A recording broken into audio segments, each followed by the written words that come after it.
अजी इधर सर कृष्ण की नगरी मथुरा में आए, कैसा लगा? मैं इस पूरे इलाके में मथुरा, वृंदावन, गोवर्धन पहली बार आया हूँ। मतलब यहाँ से गुज़रा हूँ बहुत बार, मगर बहुत कमाल का इलेक्ट्रीफाइंग एटमॉस्फेयर है। जहाँ जाओ लोग खुश नज़र आते हैं, राधे राधे, नमस्कार। रंग बिरंगा हिंदुस्तान का एक पहलू नज़र आता है। सिर्फ भक्ति की भावना नहीं है, एक खुशी की भावना है, एक साधना है। और कल भी मैं राधे रानी टेंपल गया था। उसके बाद जहाँ पर रहता हूँ उसके सामने से हमेशा टेंपल से गुज़रता हूँ। लोग कितने मात्रा में यहाँ आते हैं। और आज यहाँ पर इस्कॉन के इस टेंपल में आकर बहुत अच्छा लगा। ये जो 65 एकड़ पर जो ये यहाँ पर एक स्पिरिचुअल सेंटर टेंपल बना रहे हैं, आई थिंक ये हिंदुस्तान की एक बहुत खूबसूरत धरोहर होने वाली है, जो इन्होंने मुझे विज़न बताया है।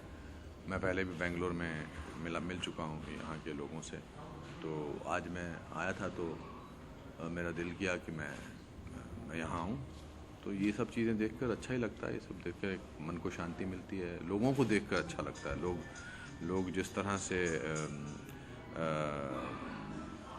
खुश हैं माहौल में, खुश हैं अपने पूजा में और ध्यान में। और एक जो आस्था है, हमारा देश होप पर जीता है और होप के साथ साथ फेथ पे जीता है।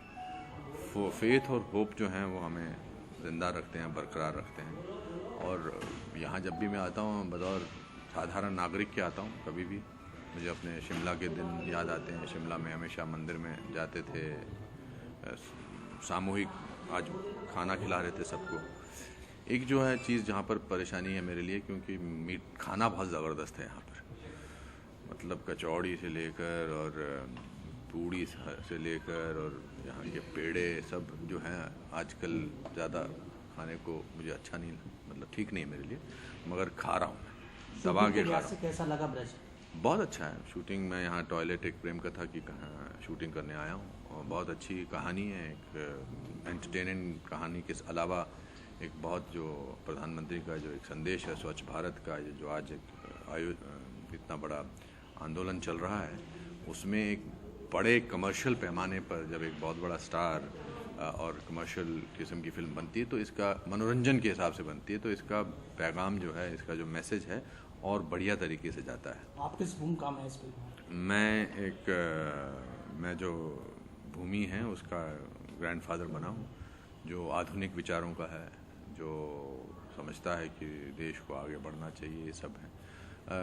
ओवरऑल फिल्म जो है वो लाइट हार्टेड है, कॉमेडी है, मगर इसके साथ एक बहुत खूबसूरत मैसेज है और अच्छे अरेंजमेंट्स हैं। यहाँ के लोग बड़ा साथ देते हैं, लोग अच्छे हैं। यहाँ से कुछ हमने कलाकार भी लिए हैं रोल्स के लिए, तो इट्स ए गुड। और ये क्या है कि किसी भी किस्म की जब इस तरह की शूटिंग जब होती है, हालांकि यहाँ पर टूरिज़्म का एक तो रिलीजियस टूरिज़्म है, मगर यहाँ खूबसूरत जगहें भी हैं देखने के लिए।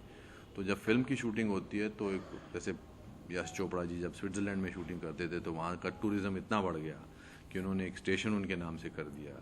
और भी बहुत सारे इलाके हैं, तो यहाँ की सरकार जो है और फैसिलिटीज़ दे और यहाँ पर ऐसे एटमॉस्फेयर करेक्ट करें कि जहाँ पर लोग आके यहाँ पर शूटिंग करें। यहाँ कारोबार बढ़ता है, लोगों को बिज़नेस मिलता है, होटल्स को बिज़नेस मिलता है, दुकानदारों को बिज़नेस मिलता है, तो उसके लिए बहुत अच्छा है। अनुपम जी, आपको लगता है कि यहाँ जिस हिसाब से आप टूरिज्म को कह रहे हैं उस हिसाब से यहाँ डेवलपमेंट नहीं हो पा रहा है? डेवलपमेंट होना ज़रूरी है, हाँ। I think it's very important to develop. इतनी बड़ी देखिए कंट्रास्ट है, एक ये एटमॉस्फेयर है और एक दूसरा एटमॉस्फेयर है। दोनों मैं किसी की तुलना नहीं करना चाहता, मगर कंस्ट्रक्शन, नए इंफ्रास्ट्रक्चर, नए रोड्स, सफाई की सख्त ज़रूरत है। बिकॉज़ खासकर जो जितने भी रिलीजियस जगहें हैं उनमें सफाई बहुत होनी चाहिए। डेवलपमेंट की बहुत संभावनाएं हैं और मुझे लगता है कि इस तरफ ध्यान जाना चाहिए। सरकार से क्या उम्मीद करते हैं? मैं पहले लोगों से उम्मीद करता हूँ, फिर सरकार से उम्मीद करता हूँ। और मुझे लगता है कि आई थिंक आप लोग जो हैं वो सूत्रधार हैं, आप लोग पैगाम पहुँचाएंगे। कंप्लेन नहीं लगनी चाहिए मेरी बात करना। मैं एक आशावादी आदमी हूँ। मुझे लगता है कि हाँ, बहुत सारी सुविधाएं प्राप्त हो सकती हैं। जितने भी यहाँ पर लोग आते हैं अलग अलग जगहों से, आई डोंट नो यहाँ पर क्या फैसिलिटीज़ हैं उनके रहने की, उनके शौच की या उनकी सफाई की, उनकी फैसिलिटीज़ बेटर होनी चाहिए, ये मुझे ऐसा लगता है। नंदगांव बरसाना इस फिल्म में किस रूप में दिखाई देगा दर्शकों? अब ये फिक्टिशियस कहानी है।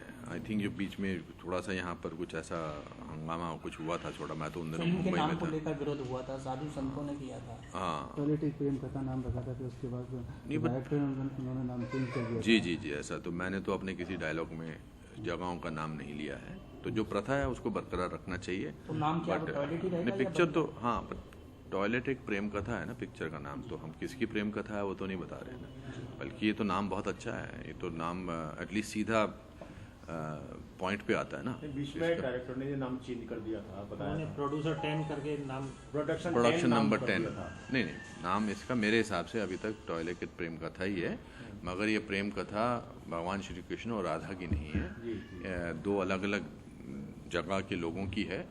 और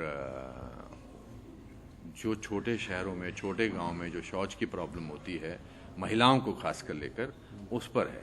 और महिलाओं को तो किसी भी हालत में जो है वो शौच के लिए सुबह खेतों में या सड़कों पे नहीं जाना चाहिए। ये प्रॉब्लम सिर्फ यहाँ की नहीं है, हिंदुस्तान के बहुत सारे शहरों की है। अगर आप कालका से दिल्ली ट्रेन से आते हैं, सुबह आपकी ट्रेन रुकती है तो आपको दिखाई देता है कि कैसे रेलवे ट्रैक पर मर्द औरत, ये अपने आप में बहुत ही अफसोस की बात है कि हमारे देश में हम 70 साल में शौचालय नहीं दे पाए हैं अपने लोगों को।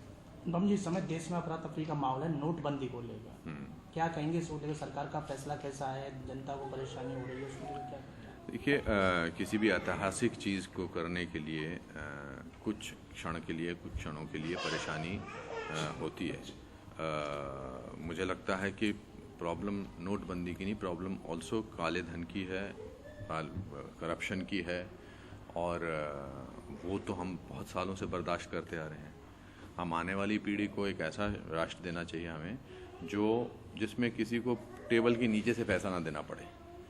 आज लाइन में खड़े होने का मतलब ये भी है कि हाँ परेशानी है, मगर आगे जाकर बिजली का काम कराने के लिए, किसी और काम कराने के लिए, ये सब जो चीज़ों को मुक्त करना बहुत ज़रूरी है। हम आधुनिक भारत के नागरिक हैं, कुछ ना कुछ तो हमें मैं हमेशा इसका यही एग्जाम्पल देता हूँ कि हमारे घर में जब सफाई होती है, रोगन होता है, लीपा पुती होती है, तो जो पूरा घर का माहौल जो है ऊपर नीचे हो जाता है ना। बिस्तर नीचे लगा देते हैं, गंद बुरा होता है, रोगन की स्मेल आती है, धूल उड़ रही होती है, और घर वाले अपने वालों को बोलो भैया बर्दाश्त करो जी।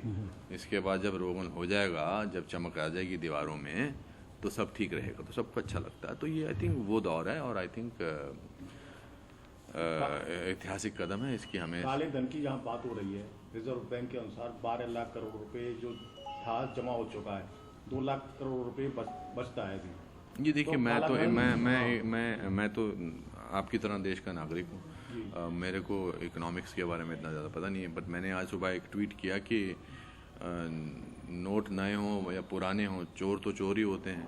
पहले सालों साल में नहीं पकड़े जाते थे, अब एक दिन में पकड़े जाते हैं। सबका ध्यान इस पर नहीं जा रहा है कि पकड़े जा रहे हैं, सबका ध्यान इस पर जा रहा है अरे इतना पैसा कैसे निकाल रहे हैं। तो चोर तो चोरी करेगा ना, वो पहले 500 के 1000 के नोट करता हो या 2000 के नोट करता हो नए वाले, उसका काम ही धंधा है चोरी करना है। तो आप लोग मिलकर मुझे बड़ा अच्छा लगा। मेरी तरफ से यहाँ की जनता को प्यार दीजिएगा, नमस्कार कीजिएगा, राधे राधे।